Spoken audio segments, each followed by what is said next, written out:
welcome back to this week's episode. I got an exciting one for you today. But one thing I wanted to show you guys right away is I actually found my target buck from last year's sheds this year. So super excited about that. It's a deer I hunted all year last year, and I'm sure you guys saw it, but he kicked my butt. He was a very difficult deer to hunt. He didn't necessarily live on the property, and which made it really difficult, and I think I burnt out one of my best stands. So today's episode, I want to show you guys kind of the hunt for his sheds, and then obviously show you the sheds, but I also want to talk about my access in and out of this stand, and why I think I burnt it out, and what I'm going to do differently next year, and how to hunt this spot. I'm probably planning on hunting that deer again, unless, a surprise buck shows up or something like that, but he's fun to hunt. He took up a lot of my real estate in my head all fall. I was really worried about him and hunted him probably harder than I should have. So admittedly, I'm going to try to do better at that next year. But I'm going to show you guys right now process of finding his sheds, what it looked like. It was 2 separate days, and the sheds were actually 900 yards apart. So that's the furthest sheds apart I've found on a big mature buck. So we're going to jump into it right now.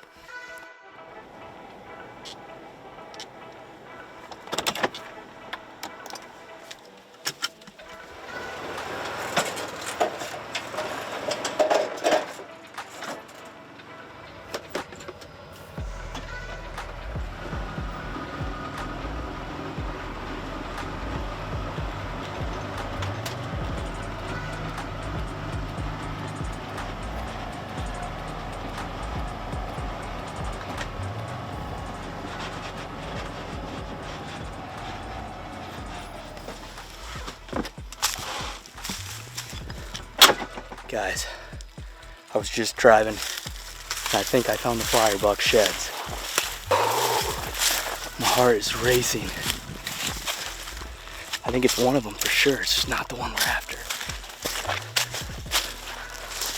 Yep, that's him, baby.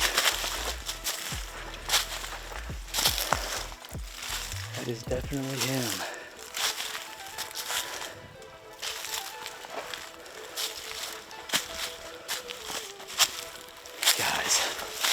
No way.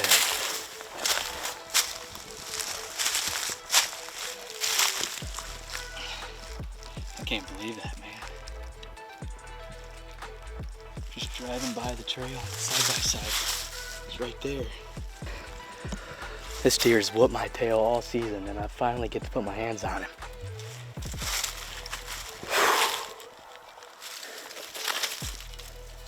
Dang, that's a stud.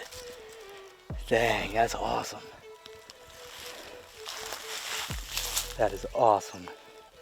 Now I just need to find the other one. The saga continues.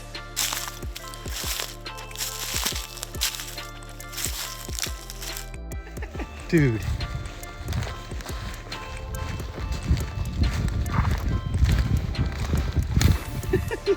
Dude. Ready? Oh, baby. Let's go. Dude. Let's go. Let's go. So I don't know if you guys could tell by my smile, but I was awfully excited to find that buck sheds. Like I said, he took up a lot of real estate in my head. There was a lot of sleepless nights during the fall, and as you guys know, it takes a lot. It drains you. When you're hunting one deer, it can drain you, especially when he's not living on the property. You only see him, once in every 10 days is what it was. And, it's like draining. So I was super excited to finally catch up with him. This is kind of like the consolation prize or the participation trophy for hunting. But, as you guys can see, it's just a super cool set of sheds. With the huge flyer off the back. And obviously that's how he got his name, the flyer buck. But I'm super excited. I'm excited to have these for the next year's chase. But like I said, I wanted to kind of take you guys in, show you exactly how I accessed this stand, and was actually my best stand of the year. And unfortunately, I burned it out big time. So I'm just going to take you guys in, show you my in and out, and it was actually bulletproof for a while. I just hunted it too much over a certain period of days, and I think the deer started to catch on to me. But the good thing is that, both of these sheds were within 200 yards, 300 yards of that stand. So the deer are obviously still using that area. It's not like it's permanently ruined. I just burnt it out last year during November. So I'm going to take you guys in there right now.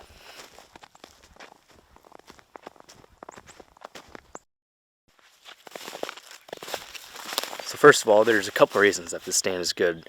One is the entrance and exit of the stand. The neighbor was kind enough to let me walk down his fence line this year. So what I would do in the morning, I would wait till the sun would come up just cracking daylight and wait till the deer get off the field. I could slip right down the fence line and the deer would never know I was here. So I was able to get into the stand basically bulletproof and get out the same way. It was definitely a morning stand. I wouldn't want to hunt this in the evening just because you'd have to be going walking past a lot of deer to get out of here. So I tried to avoid that as much as possible. And that's kind of the key to any successful stand, is being able to get in and out without the deer knowing that you're hunting them. The other thing that made this stand really good is, as you can tell behind me, it is super, super thick, really high stem count. There's a lot of bedding that's back there. There's food close. Right here, there's a little bedding ridge, and it's kind of like a secondary bedding location. And if you can tell over here, this is a really long ridge, and that is their primary bedding. I saw a lot of deer come from that long ridge through this bedding and out into the field during the rut. And actually, my best encounter with the flyer buck is he was walking that ridge, just scent checking does during the rut, and I was able to rattle him in, and unfortunately hit 20 yards and hit a down tree and just walked dead away from me. So it didn't work out then, but it definitely adds to the story. And the third reason why I think this stand is so good is just because of the terrain in this area. We hunt in the driftless region, so there's a lot of big ridges and valleys and stuff like that. So terrain is almost your number one factor in deciding where you can have your stands, and the terrain really influences how these deer are using this property and then this area in general. So in this situation, this stand is right at the head of a ditch.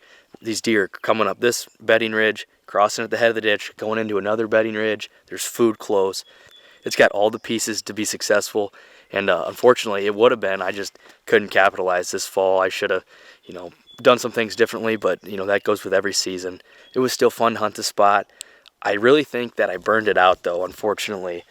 I think I came in here and hunted it too often on marginal wins, and I think that hurt me in the long run.